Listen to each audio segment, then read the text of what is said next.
Are we about to witness the biggest inter-team penalty of the hybrid era in Formula One? What if I told you that McLaren could lose the championship for a single suspicious maneuver in Qatar? The Formula One paddock has entered a state of commotion. Just one day before the final Grand Prix in Abu Dhabi, when all eyes were focused on the outcome of a frenetic season, a new front broke out unexpectedly. The trigger, a confidential report leaked from within the FIA confirming the existence of hitherto unknown audiovisual material linked to an apparently harmless moment from the last Qatar Grand Prix. The specific scene seemed like one of many at the close of an exhausting race. On lap 56, with worn tires, the young Mercedes driver, Kimi Antonelli, opened up slightly at turn 10. This gesture allowed Lando Norris in his McLaren to execute a clean overtake, securing a vital fourth position that increased his championship lead over Max Verstappen. A maneuver that, at the time, was interpreted as part of the usual chaos of the last laps of a strategic race. However, the revelation of these hidden images, not only consisting of alternative onboard shots not broadcast on the international signal, but accompanied by high-resolution telemetry data, completely changed the reading of the incident. The technical investigation has revealed irregular patterns in Antonelli's performance seconds before his error, a sudden reduction in pressure on the accelerator and a contradictory action on the steering wheel just before losing traction. This has set off all the alarms. What seemed like a natural loss of control due to tire wear is now reinterpreted as a possible induced error. And not just any one, a deliberate one. One that, if confirmed, would suggest an unwritten pact between Mercedes and McLaren to benefit Lando Norris in his fight for the championship. This accusation is as serious as it is unusual. Formula One has precedents for controversial maneuvers, but a case of inter-team collusion with data that could confirm intentionality borders on the limit of what the regulations allow and threatens to alter the most important sporting result of the year. The situation took on a greater dimension when Red Bull, whose approach has been as political as it is competitive in recent years, formalized its complaint to the FIA, arguing that McLaren and Mercedes had broken the principles of fair competition. And he did so with strategic forcefulness. He delivered a copy of the leaked technical report, demanding immediate measures. What was once a simple track incident has now become an institutional, legal, and media problem on a global scale. Toto Wolff himself, head of Mercedes, has been forced to issue public statements denying any type of agreement, while McLaren has opted for absolute silence, locking itself in Woking while lawyers review each document. And all this just a few days before the championship is decided. The pressure on the FIA is maximum. He must not only decide whether to open a formal disciplinary process, but whether to temporarily freeze the points earned by Norris in Qatar while the case is resolved. A decision that would directly affect the championship table and could modify the tension with which the teams and drivers face Abu Dhabi. The documents in the hands of the FIA contain detailed records of the ECU of the Mercedes W16 driven by Antonelli. And in them, engineers have detected something that doesn't fit. An unusually abrupt throttle reduction just before loss of traction. It is not a simple oscillation due to tire wear. It is a complete lift-off at high speed in a curve in which drivers normally maintain progressive acceleration. Worse still, the maneuver was not accompanied by an attempt at natural correction. The steering of the car showed an entry towards the apex that, according to technical analysts consulted by the FIA, does not correspond to the expected response to sudden oversteer. This type of input is usually more linked to planned situations than to genuine errors. In other words, it seems that Antonelli let Norris pass, and that he did it on purpose. The FIA stewards now face an unprecedented dilemma, because this is not an isolated accident, nor a questionable pit strategy.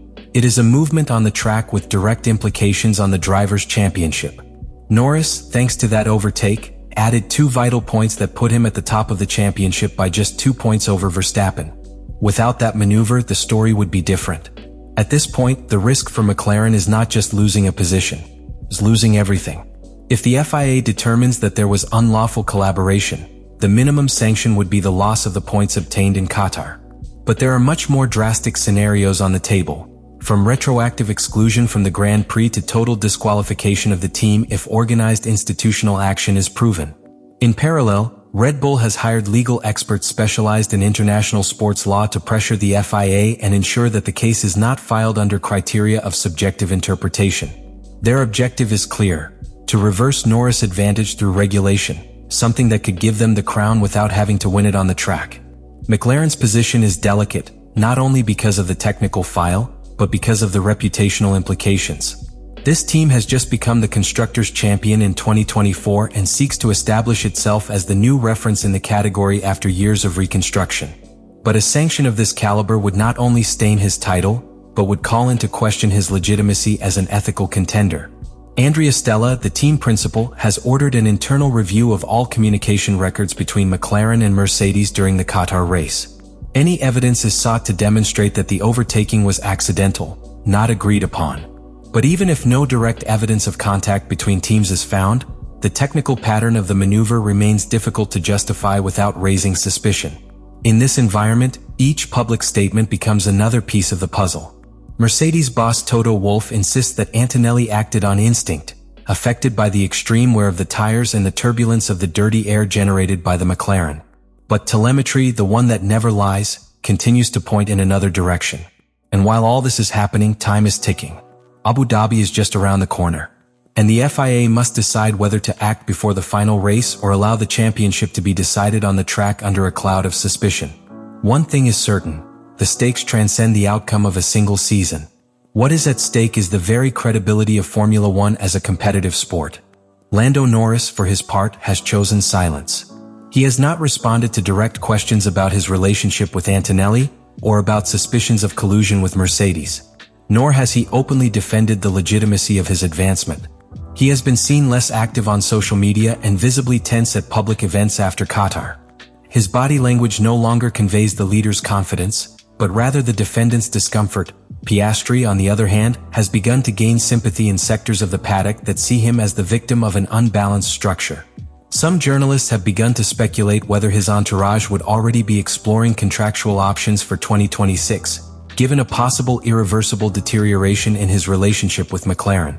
If the team decides to back Norris unconditionally, and the FIA investigation becomes an indelible stain, Piastri may not be willing to continue under a hierarchy that does not allow him to compete on equal terms. There are also repercussions for the pilot market. If Norris wins the title under controversy, his champion status will be permanently conditioned. His legacy would begin with an asterisk. And if he loses the championship as a result of a sanction, the emotional and professional blow could affect his continuity at McLaren, especially if his relationship with Oscar Piastri continues to deteriorate. Even Piastri himself could look for alternatives if he perceives that his talent is being wasted due to internal political decisions. On the other hand, Red Bull will not sit idly by. If the FIA does not act with the firmness they expect, they could appeal to the International Court of Sport, elevating the conflict to legal levels that would extend the crisis beyond the sporting calendar. And this would put Formula One in the worst possible scenario. One where the 2025 championship is defined not in Abu Dhabi, but in a law room in Geneva. At this point, the future of the season is no longer measured only in tenths per lap. It is measured in political, legal, and media decisions. And the most terrifying thing for McLaren is that they are no longer in control. The fate of their championship is now in the hands of others. From the FIA, from Red Bull, from public opinion. And that, for a team used to building its destiny on data and pure performance, may be the biggest threat of all. The Antonelli-Norris case has exposed a rift that goes beyond McLaren or Mercedes. It is a crack in the system itself. Because if a single overtake can alter the fate of an entire championship, then all movements on the track are subject to interpretation, review, judgment. And that turns sport into an arena where being the fastest is no longer enough. You have to be the most convincing off the court, the most politically armored, the most cautious with every word and every decision. Verstappen, meanwhile, watches from the other trench, aware that 1 point can decide his 5th championship. But also knowing that if he wins it by regulation without having snatched it on the track, the story can become ambiguous. Because even when one acts according to the rules, public judgment has its own laws. The FIA, more than ever, finds itself at the center of a crossroads. Its verdict will not only set a legal precedent, but also an ethical one. And it will be remembered for years as the moment in which the highest body in motorsport took or did not take a firm position against possible collusion. Should Antonelli be sanctioned for giving up position if it is proven that he did so deliberately? Or was it a genuine error, the result of pressure and wear and tear as Mercedes alleges? Let me know in the comments what you think about all this.